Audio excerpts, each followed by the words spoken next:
technically, and that really began a platform of action for women's rights. It began to accelerate a whole global movement.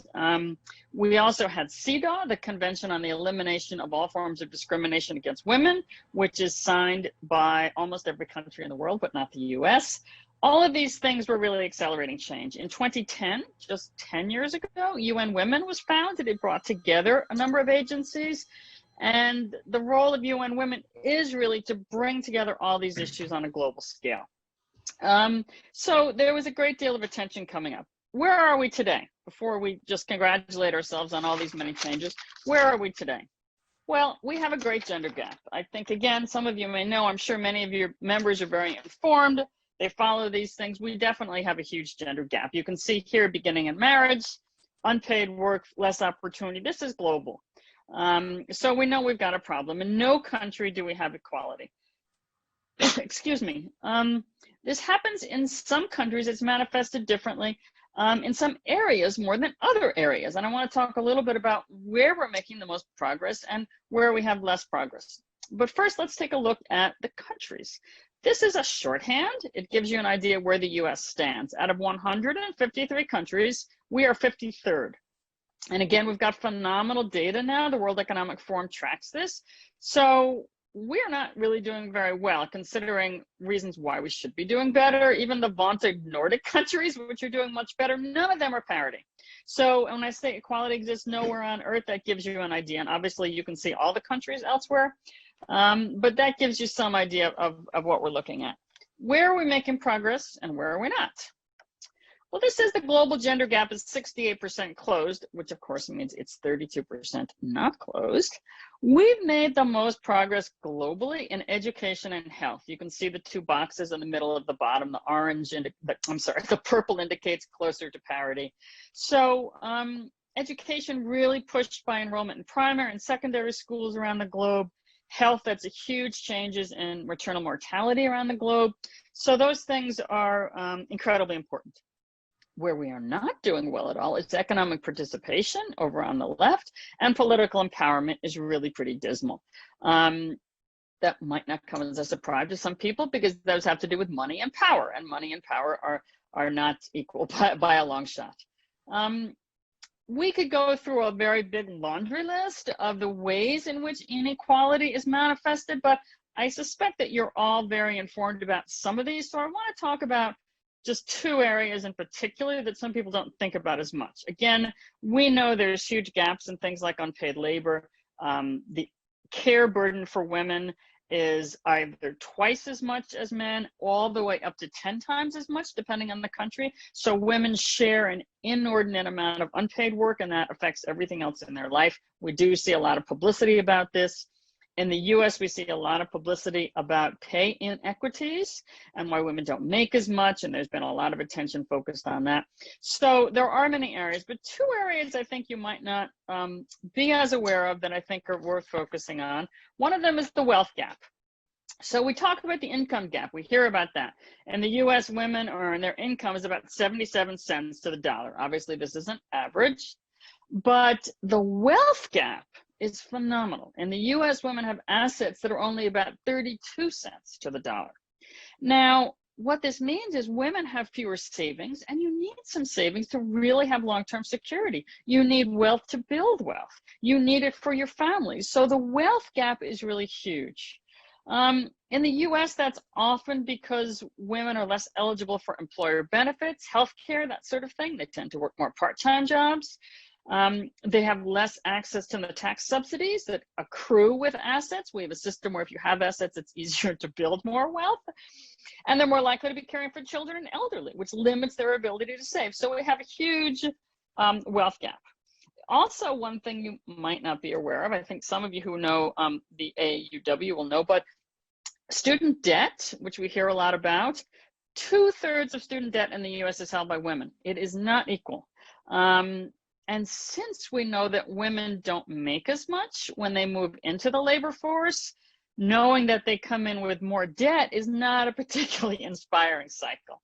So when you read about the student debt, 2/3 of that is held by women. Again, we could talk later about the reasons why, but just keep that in the back of your head. let's look globally a little bit at the wealth issue, and I want to talk about farming for a minute. Picture in your head the average farmer. I don't know what you picture. Some people, it might be a guy with a combine out in Iowa or something on one of those computer-driven pieces of equipment. It may be somebody from Latin America with a broad-brimmed hat. Whatever your picture of a farmer is, I'm going to show you what the average farmer that really grows the food for much of the world pretty much looks like that. So 50% of food crops are grown by women. In parts of sub-Saharan Africa, as much as 80% of food crops are grown by women. So actually, and if we want to be even a little bit more accurate, women who are farmers really look like this, because the baby has nowhere to go, of course. So that's really what I would call the average farmer looks like. So change your impression about that. Now, you think women are doing all this farming, that's great. They have the opportunity to build wealth, but there's a problem with that. They don't own land. 13% of agricultural landowners are women. Women are doing all this farming. We just said as much as 80% in Africa, but they don't own the land. So think about how vulnerable that makes them. Think about how much harder it is to accumulate wealth, to have your family do better. Land is still held almost universally by men. And again, this is across 104 countries, not just Africa. So we've got other countries built into there. So that says a little something about where we're looking at for a wealth cycle. So think back on that issue of wealth inequity when you think about some inequities.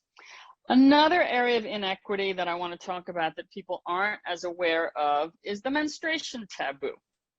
We know that women all over the planet, 50% of the population menstruates on a regular basis.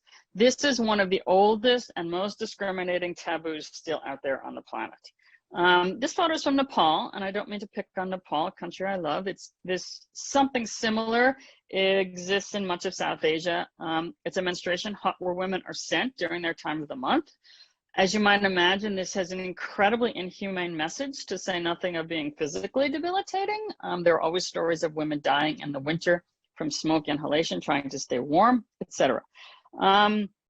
Even in less dramatic settings, you have girls all over, especially Africa, South Asia, as well as Latin America, who begin to miss school after puberty. They can't manage their menstrual cycle. There's perhaps no hygiene or toileting facilities in small schools. They start to miss school every month, and then, of course, they drop out. So in addition to the subtle stigma of what this says to them about being a sort of second-class citizen, it has huge ramifications for education and employment globally.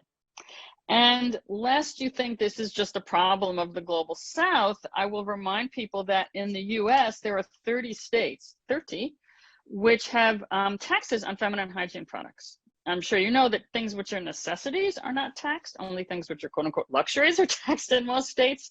So most states have considered menstrual hygiene products to be luxuries, and they tax women. So to many people, that just seems like an outrage. I would ask all the women here if they consider menstrual hygiene products to be luxuries. So remember, this is a perfectly healthy function that affects half the population throughout their lives, and yet it is incredibly stigmatized. So I would ask, what kind of society has these beliefs and practices and laws, if you will, to stigmatize a normal function for women? And that leads us to the next topic, which says the kind of society that would stigmatize this with these laws and practices and beliefs is a society built by men and for men. Our society was not built with women in mind. Our rules and beliefs were not created really for everyone. So we don't have gender equity because our systems were not designed for all genders. Our systems were designed for men, and obviously in much of the West, I would say white men, because we know that's an issue. Again, we can talk about the combination of race and gender and intersectionality. We'll see many parallels here, and that's an interesting conversation. But just on gender equity, we see what's happening. Many people have said that it will take 208 years at our current rate of progress to achieve gender equality. That's the off-quoted statistics that people did some great data crunching to get. I don't know about you, but that's a little too long for me. So the change that we need to have has to be systemic change. That's the only way we're going to get our way out of this. We can't rely on incremental change to make the kind of changes we're talking about. Again, for those of you who are thinking about or perhaps rethinking about how we deal with race relations in this country, this will not come as a shock to you. There are many parallels, I would say. And again, we can talk about that more after. But put in the back of your head that we need systemic change to change the rules to really accelerate gender equality. That means the premise is that we're not talking about fixing or changing women to bring about gender equality. It's about making systems work for them, half of the population. It's about addressing the biases in the organizations and the laws and the practices that work against women, not about changing women to fit within those systems. And that's a different way of thinking. A lot of our early empowerment was individual empowerment. If we educated women and give them equal opportunity, all would be well. Well, all isn't well. It's working way too slowly. So we have to start to recognize and acknowledge that the rules and practices were created to benefit men and not everyone. So now the question is, what do we do? What does that actually mean? How do we handle that? Again, so systemic change assumes the bias is embedded, and it says that women don't need to change to be equal. It says that we're going to work directly on these laws and institutions. And that second point, that women do not need to change, is really very important, because it forces us to value women's experiences as they are, not to try to make them more like men to fit into the systems. Okay, let's move on to some specifics now. What does this mean in practice? It sounds like a great theory. The ways that we said were the most gender inequitable, political and economic areas, really need the most attention. So very quickly, a brief illustration. This is women in Congress. This is from 1991 to 2017. So we've got, what, almost 30 years. That's a pretty pitiful increase, at least in my personal opinion. 535 is what we've got, and we're maybe breaking 107, 105, something like that. Of all of the countries in the planet, 153 that are registered, we are 86th in terms of political equity. That's pretty dismal. So we celebrate some women, but we are really behind much of the world in this regard. We could talk about why. We have a lot of things in Congress that reward seniority. We have private funding of elections, and we know that men hold the wealth and men tend to give to men, so that perpetuates the system. We also have a very unfriendly work environment in legislatures. Legislatures are famous for working to all ends of the night. Well, no woman of childbearing years can have a totally irregular schedule. Legislatures don't have to hang out a shingle that says no women need apply. They simply talk about their schedule with hideously irregular hours, and women with children would find that absolutely unsustainable. So the effect is the same. Again, so this is where we are now. Let's try to get, someone's requesting remote control of my screen, Klaus. Just FYI, Sorry, what? Someone is requesting remote control of my screen, one of your visitors, and that's kind of messing up with my screen. I'm gonna see what I can do here. So somebody's on the Zoom that is trying to screen share as well. It says Leslie Levy. Sorry, Leslie, if you made a mistake, if you could take it off, I would appreciate it. Can you see that on your screen, Klaus? I see figure 2, women's representation. Okay, well, I've got a big box. All right, just give me a second here, and let me see if I can get rid of this, talking about remote access there. Now we're good. Okay, now we're gonna have to go back to our screen share. My apologies. No, the fun of live transmissions. I tell you. You never know what's gonna happen. Are we looking pretty good now? We're back to that slide? Figure 2, women's representation is showing. Perfect, figure 2, thank you very much. Okay, so this is comparing the US and Europe. And I put that out there because Europe had the same issue. Women were not, by and large, in parliaments. And they began to take some specific action. They didn't really work on individual empowerment. They worked on changing the laws and the systems. They set up targets and quotas for parties to begin to establish. And they said, you know what, you've got to start to put forward candidates. You can't tell people who to vote for, but you can say you've got to put forth diverse slates of candidates. They changed the financing system so that parties that had more diverse slates of candidates would get more money. In Ireland, Portugal, and Croatia, they did some very interesting things. They literally created financial incentives. Many countries changed the work culture. Sweden, Spain, a few other countries, they literally said no votes after 7 p.m. And they had a few other modifications. So again, they started to change the system. There's proposals in the US now to have what's called the Rankin-Chisholm rule, which is to make sure that staff in the Congress are diverse, that the candidates are diverse. It's similar to the so-called Rooney Rule in the NFL, if you know football. And this would require that the slates for those very important staffing positions in Congress be diverse. So there's a number of initiatives going on, again, to basically change the rules of the game. Financing would be a huge one, and try to bring about some systemic change there. Let's talk about the economic area. We said that that was huge. Here are some examples. We know there's inequity in pay. Pay transparency is a big thing. For companies that have done this, usually with a great deal of pressure, it has been revelatory, okay? Now, it's not enough just for them to say people are being paid roughly comparable with their experiences. They have to have pay transparency. Hiring criteria value in women's experiences. A number of companies have looked at this, and then it's been documented. Obviously, social scientists are starting to document these things, where they eliminate traditionally male criteria. I'm not talking about academic or job performance, but traditionally male criteria from the selection process, and permit women's experiences, more traditional, to be elevated. Women do better. Junior managers need to have incentives to promote diversity. Skipping to work culture and environment. I'm sure you've all read over the years about the work environments of places like Facebook and Google, when everybody went to Facebook and Google, where they would have, you know, couches and foosball tables and all these things. That really blurred the schedule. So again, it's incredibly difficult to have women of childbearing years work in a place where there's no regular schedule. There's a reason why the tech environment is so overwhelmingly male. There are many, but one of them has to do with the work culture and the environment. So companies have to start to make these systemic changes. Again, remember, this doesn't involve changing women, it involves changing the system. And I'll give you one little example about meetings. You all probably know the anecdote about how men interrupt typically in meetings in professional settings. Women are less likely to be heard. This has been documented. Some companies decided they would change the system. They did not try to send women for self-improvement and esteem building and public speaking classes, and they could have sort of chastised men for being so aggressive and interrupting. Those would have been focusing on the individual. They didn't do that. They changed the rules. They said in meetings from now on, no man can speak after another man. You have to alternate, men, women, period, done, changing the rule. What happened first was, in fact, that women were not as prepared to be speaking. They were hesitant. They didn't have their thoughts organized as clearly. Men were chafing. They were frustrated that they couldn't speak up. Didn't look very good.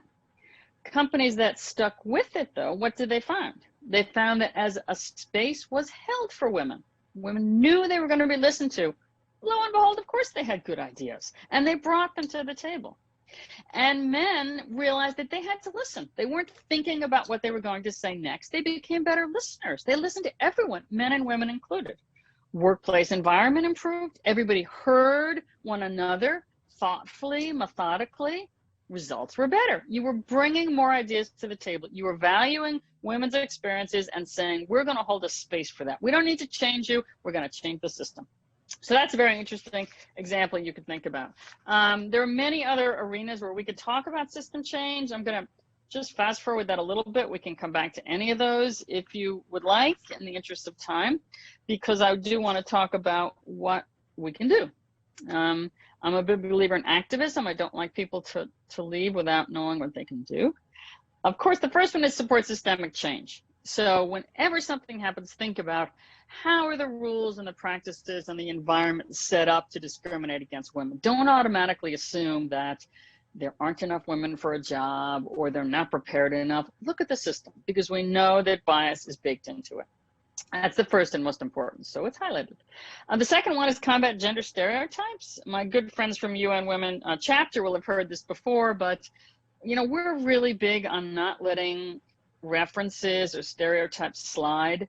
And there's a reason for it. It's because if you overhear, let's just say, a sexist or misogynistic or homophobic or racist comment, and you don't say anything, you are normalizing that. You have to speak up. You have to prepare yourself to speak up.